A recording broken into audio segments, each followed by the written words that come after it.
പിതാവിനും പുത്രനും പരിശുദ്ധാത്മാവിനും സ്തുതി ആദ്യമുതൽ ഇതിലേക്കും ആമേൻ. കർത്താവിൽ ഏറ്റവും അനുഗ്രഹിക്കപ്പെട്ടവരെ, ഇന്ന് തിരുസഭ 3 നോയമ്പ് ആചരിക്കുമ്പോൾ ഓരോ വിശ്വാസിയും തൻ്റെ ജീവിതത്തിൽ ഏറ്റവും അധികം കർത്താവായ യേശുമിശിഹായെ ചേർത്ത് പിടിച്ചുകൊണ്ട് കർത്താവായ യേശുമിശിഹായുടെ ജീവിതത്തെ നമ്മുടെ ജീവിതമാക്കിക്കൊണ്ട് കർത്താവിൻ്റെ വഴിയിൽ കൂടെ നമ്മൾ സഞ്ചരിക്കണം. കർത്താവിൻ്റെ വഴി എന്ന് പറഞ്ഞാൽ സത്യത്തിൻ്റെയും നീതിയുടെയും അനുഗ്രഹത്തിൻ്റെയും സമാധാനത്തിൻ്റെയും ലോകത്തിന് ശാന്തിയും സ്നേഹം നൽകുന്ന വഴിയാണ്. നമ്മൾ ഏറ്റവും അധികം മനസ്സിലാക്കേണ്ട ഒരു കാര്യം, ഒരു വിശ്വാസി കർത്താവായ യേശുമിശിഹായോട് ചേർന്ന് നിൽക്കുമ്പോൾ അവൻ അറിയാതെ അവൻ്റെ ജീവിതത്തിൽ കൃപകളും സ്നേഹങ്ങളും കടന്നു വരുന്നു. ഒരു വിശ്വാസി കർത്തൃനാമത്തിൽ അവൻ പൂർണ്ണമായി ഈ ലോകത്തിലേക്ക് ഇറങ്ങി ചെല്ലുമ്പോൾ കർത്താവിന് വേണ്ടി അവൻ്റെ ജീവിതം അവൻ പൂർണ്ണമായി സ്വർഗത്തിൻ്റെ ഇഷ്ടത്തിനു വേണ്ടി സമർപ്പിച്ച് അവൻ ജീവിക്കുമ്പോൾ അവൻ്റെ ജീവിതം അനുഗ്രഹത്തിൽ നിന്നും അനുഗ്രഹത്തിലേക്കും സ്നേഹത്തിൽ നിന്നും ദൈവികമായ സമാധാനത്തിലേക്ക് കടന്നു ചെല്ലുന്നു. പ്രിയമുള്ളവരെ, 3 നോയമ്പിൽ നമ്മൾ ഏറ്റവും അധികം ചിന്തിക്കുന്നത്, എൻ്റെ ജീവിതത്തിൽ ഈ നോയമ്പ് മുഖേന ഞാൻ എത്രത്തോളം കർത്താവിലേക്കും കർത്താവിൻ്റെ വചനത്തിലേക്കും കർത്താവിൻ്റെ ജീവിതത്തിലേക്കും ഇറങ്ങിച്ചെല്ലുന്നു. ഇന്നത്തെ സുവിശേഷ ഭാഗം നമ്മളെ ഓർമ്മപ്പെടുത്തുന്നത് ഒരു കാര്യം, വിശുദ്ധ മത്തായി എഴുതിയ സുവിശേഷം 12-ാം അധ്യായം 38 മുതൽ 42 വരെയുള്ള തിരുവചനങ്ങളാണ്. നമ്മൾ ചിന്തിക്കണം, ഒരു വിശ്വാസി ദൈവത്തിൽ വിശ്വസിക്കുന്നുണ്ടെങ്കിലും എന്തിനൊരു വിശ്വാസി ഈ സമയത്ത് അടയാളങ്ങൾ ചോദിക്കുന്നു? ഞാൻ ഇന്ന് രാവിലെ പ്രഭാത നിമിഷം ഞാൻ കർത്തൃസന്നിധിയിൽ സ്തുതിച്ചുകൊണ്ട് പ്രാർത്ഥിച്ചിട്ടുണ്ടെങ്കിൽ അതിൻ്റെ അർത്ഥം ഇത് അടയാളമാണ്. ഒരുപക്ഷേ എത്രയോ വ്യക്തികൾ ഇന്നത്തെ ഈ പ്രഭാത നിമിഷം കാണാതെ കർത്തൃസന്നിധിയിലേക്ക് കടന്നു പോയിട്ടുണ്ട്. പക്ഷേ എന്നിട്ടും എൻ്റെ ജീവിതത്തിൽ എൻ്റെ മാതാപിതാക്കൾക്കും എൻ്റെ മക്കൾക്കും എൻ്റെ കുടുംബത്തിനും എൻ്റെ ജോലിസ്ഥലത്തും ഒരു തകർച്ചകളും ഒരു പതർച്ചകളും ഉണ്ടായിട്ടില്ല. എല്ലാം അനുഗ്രഹമാണ്, എല്ലാം സ്നേഹമാണ്, എല്ലാം ദൈവത്തിൻ്റെ ഇഷ്ടമനുസരിച്ച് തന്നെ എല്ലാം കൃപയായി തീരുമ്പോൾ എന്നിട്ടും ഞാൻ എന്ന വ്യക്തി, നമ്മൾ ഓരോ വ്യക്തികളും കർത്താവിന് മുമ്പാകെ ചോദിക്കുന്നത്, ഞങ്ങൾക്ക് അടയാളം വേണം, അടയാളം വേണം. പ്രിയമുള്ളവരെ, ലോകത്തിൽ ജനിച്ചത് വലിയൊരു അടയാളമാണ്. ഈ ലോകത്തിൽ മനുഷ്യരുമായി കുടുംബമായി സഭയുമായി ജീവിക്കുന്നതിനെ ഒരു അടയാളമാണ്. ദൈവം സ്വർഗത്തിൽ നിന്ന് ഭൂമിയിലേക്ക് എത്രത്തോളം നമ്മൾ സ്നേഹിക്കുന്നുണ്ട്, ഇതും ഒരു അടയാളമാണ്. നമ്മൾ മനസ്സിലാക്കണം, കർത്താവായ യേശുമിശിഹാ നമ്മളെ പോലെ വിശ്വാസികളോട് അല്പവിശ്വാസികളോട് പറഞ്ഞൊരു വാക്യമുണ്ട്, ദുഷിച്ച ചിന്ത. എന്തിനായി ഈ ദുഷ്കരം എങ്ങനെയാണ് നമ്മുടെ ഈ ഒരു തലമുറ എന്തുകൊണ്ട് എല്ലാത്തിനും ദുഷിതമായി കാണുന്നത്? എന്തിന് എല്ലാത്തിനും തെറ്റായ രീതിയിൽ കാണുന്നു? എന്തിന് ഞാൻ കർത്താവിലേക്ക് കടന്നു വരുന്ന ഒരു വിശ്വാസി എന്തിനായിരിക്കും ഞാൻ കൂടുതലായിട്ട് ദൈവസന്നിധിയിൽ അടയാളം ചോദിക്കുന്നത്? എൻ്റെ ചിന്തയിലാണ് ദുഷ്കരം സംഭവിച്ചത്, എൻ്റെ ചിന്തയാണ് ദുഷിച്ചു പോയത്, എൻ്റെ പ്രവൃത്തിയാണ് ദുഷിച്ചു പോയത്, ഞാനാണ് ഈ തിന്മ ചെയ്തത്. എന്നിട്ടും ഞാൻ തിന്മ ചെയ്തപ്പോൾ ഞാൻ ദൈവത്തിനോട് ചോദിക്കുന്ന ചോദ്യമാണ്, അടയാളം തരാൻ വേണ്ടി എനിക്ക് അടയാളം വേണം. ഈ ലോകത്തിൽ ജീവിക്കാൻ വേണ്ടി എനിക്ക് അടയാളം വേണം. കർത്താവായ യേശുമിശിഹാ ലോകരക്ഷകനാണ്, നാഥനാണ്, ഗുരുവാണെന്ന് വിശ്വസിക്കുന്നെങ്കിൽ എനിക്ക് അടയാളം വേണം. പ്രിയമുള്ളവരെ, അടയാളമല്ല, ദൈവസ്നേഹത്തിലും ദൈവശാന്തിയിലും ദൈവത്തിൻ്റെ കൃപയിൽ ജീവിക്കാനാണ് സഭ നിങ്ങളെ ക്ഷണിച്ചിരിക്കുന്നത്. പ്രിയമുള്ളവരെ, നമ്മൾ തെറ്റുകൾ നമ്മൾ ചെയ്യും, മനുഷ്യൻ്റെ ജീവിതത്തിൽ ഭാഗമാണ്. തെറ്റ് ചെയ്തു പോകുന്നു. ഒരുപക്ഷെ ചിലവരെല്ലാം വിശുദ്ധിയിൽ ജീവിക്കുന്നു. ദൈവം അവർക്ക് പ്രത്യേകമായ ഒരു വരം നൽകിയിട്ടുണ്ട്. ഇതേ വിശുദ്ധിയിൽ ജീവിക്കാൻ വേണ്ടി ദൈവം നമ്മൾക്കും വരം നൽകിയിട്ടുണ്ട്. പക്ഷേ മനുഷ്യൻ ബലഹീനതനായുണ്ട്, മനുഷ്യൻ ചിലപ്പം പാപത്തിൻ്റെ അടിമയായിത്തീരുന്നു. പ്രിയമുള്ളവരെ, ഈ ദുഷ്കരമായ ചിന്തകളെല്ലാം എടുത്ത് മാറ്റി വെച്ചുകൊണ്ട്, ഈ ദുഷിച്ചമായ എല്ലാത്തിനെയും എടുത്ത് അകറ്റി വെച്ചുകൊണ്ട് ദൈവത്തിലേക്ക് നോക്കിക്കൊണ്ട്, വിശുദ്ധ കുരിശിലേക്ക് നോക്കിക്കൊണ്ട്, സഭയിലോട്ട് നോക്കിക്കൊണ്ട്, ദൈവമേ അത്യുന്നതനിൽ ദൈവത്തിന് സ്തുതി, ഭൂമിയിൽ ഞങ്ങൾക്ക് സമാധാനം തരണം, ഭൂമിയിൽ ഞങ്ങൾക്ക് ശാന്തി തരണം, ഭൂമിയിൽ നിന്നോടൊപ്പം ആയിരിക്കാനും നിന്റെ നാമത്തെ സ്തുതിക്കാനും എനിക്ക് പ്രത്യേകമായി കൃപ തരണമേ എന്ന് പറഞ്ഞുകൊണ്ട് നമ്മൾ മുമ്പോട്ട് പോകണം. പ്രിയമുള്ളവരെ, നമ്മുടെ തലമുറ ദുഷ്കരമായതിൽ നമ്മുടെ തെറ്റാണ്. ദൈവത്തിൻ്റെ ഒരേ ഒരു കൽപ്പനയുള്ളൂ, കുരിശിൽ മരിച്ചപ്പോൾ എൻ്റെ മക്കൾ സന്തോഷിക്കണം, എൻ്റെ മക്കൾ ആനന്ദിക്കണം.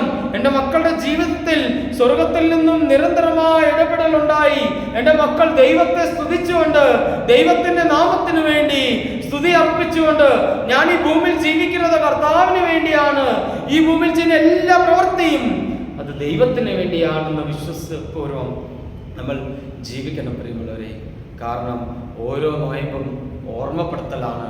എന്തിന്റെ ഓർമ്മപ്പെടുത്തലാണ്? ഞാൻ ഇത്രയേ ഉള്ളൂ. ഞാൻ ഓരോ സമയത്തും നോയമ്പിൽ പ്രാർത്ഥിക്കുമ്പോൾ, ഓരോ സമയത്ത് ഞാൻ കർത്താവിന്റെ മുമ്പിൽ വന്നു സാഷ്ടാംഗം പ്രണമിക്കുമ്പോൾ, ദൈവമേ, ഞാൻ കുറവുള്ള വ്യക്തിയാണ്. എൻ്റെ ജീവിതത്തിൽ നിന്നും ഈ കുറവിനെ എന്നേക്കുമായി എടുത്തു കളഞ്ഞുകൊണ്ട് കൂടുതൽ വിശുദ്ധി തരുന്ന ദൈവമേ, മനുഷ്യന് നിന്റെ സ്നേഹവും നിന്റെ സംരക്ഷണം, നിന്റെ അഭിഷേകം മാത്രമേ മതി എന്ന് വിശ്വാസപൂർവ്വം നമ്മൾ നമ്മുടെ ജീവിതം കർത്തൃസന്നിധിയിലേക്ക് നമ്മൾ സമർപ്പിക്കണം. പ്രത്യേകിച്ച് നമ്മൾ ഓർക്കേണ്ട ഒരു കാര്യം, കർത്താവായ യേശു മിശിഹ ഈ ജനം, വിശ്വാസികളായ നമ്മൾ ജനം അടയാളം ചോദിച്ചപ്പോൾ ദൈവം പറഞ്ഞൊരു വാക്യമുണ്ട്. യോനയ്ക്ക് നൽകിയ അത് തന്നെയാണ് അടയാളം നിങ്ങൾക്കുള്ളത്. യോനയുടെ ജീവിതത്തിൽ എന്ത് സംഭവിച്ചോ അതാണ് നിങ്ങളുടെ ജീവിതത്തിലുള്ള അടയാളം. യോന ദൈവത്തിൽ നിന്നും, ഞാൻ എന്ന വ്യക്തി അഹങ്കാരത്തോടെ, അഹംഭാവത്തോടെ അവൻ കർത്താവിൽ നിന്ന് അകന്നു പോയപ്പോൾ, അവൻ തെറ്റായ വഴിയിൽ സഞ്ചരിച്ചപ്പോൾ ദൈവം അവനൊരു ചെറിയ ശിക്ഷ നൽകി.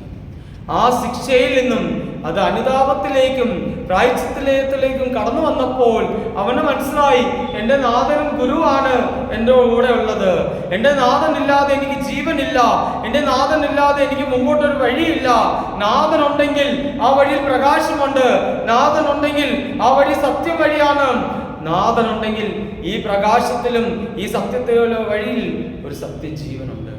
പ്രിയമുള്ളവരെ, നമ്മൾ ജീവിക്കുന്നുണ്ടെങ്കിൽ അത് കർത്താവിന് വേണ്ടി ജീവിക്കണം, കർത്താവിന്റെ നാമത്തിന് വേണ്ടി ജീവിക്കണം, കർത്താവിനെ സ്തുതിച്ചുകൊണ്ട് നമ്മൾ ജീവിക്കണം.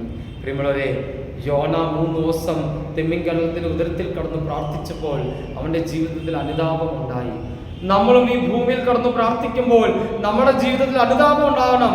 നമ്മുടെ ജീവിതത്തിലെ ഈ അനുതാപം മറ്റേ ജീവിതത്തിലേക്കും മറ്റേ ആത്മാവിലേക്കും കർത്താവിലേക്ക് തിരിച്ചു കടന്നു വന്ന് കർത്താവിലേക്ക് വിശ്വസ്തപൂർവ്വം ജീവിച്ചുകൊണ്ട് ആ കർത്താവിൽ പ്രകാശം തേടിക്കൊണ്ട് ജീവിക്കാൻ നമുക്ക് സാധിക്കണം. പ്രിയമുള്ളവരെ, നമ്മൾ മനസ്സിലാക്കണം, യോനയുടെ അനുതാപമാണ് നിനവ പട്ടണത്തിൽ ഒരുപാട് വ്യക്തികൾക്ക് മാനസാന്തരവും സൗഖ്യവും സമാധാനവും ദൈവസ്നേഹവും ദൈവസംരക്ഷണം നൽകിയത്.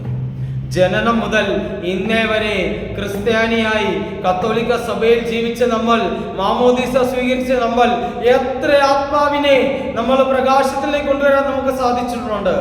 ജനനം മുതൽ ഓരോ വിശുദ്ധ കുർബാനയിൽ ഞാൻ ഏറ്റുപറയുന്നുണ്ടല്ലോ, കർത്താവേ, ഇത് കർത്താവിന്റെ തിരുശരീരവും തിരുരക്തമാണ്. ഇത് കടങ്ങളുടെ പരിഹാരത്തിനും പാപങ്ങളുടെ മോചനത്തിനും സത്യവിശ്വാസികൾക്ക് നൽകപ്പെടുന്നു. ചോദ്യം, ഞാൻ സത്യവിശ്വാസിയാണോ? സ്വീകരിക്കുന്ന ദൈവത്തിന്റെ തിരുശരീരവും തിരുരക്തമാണോ?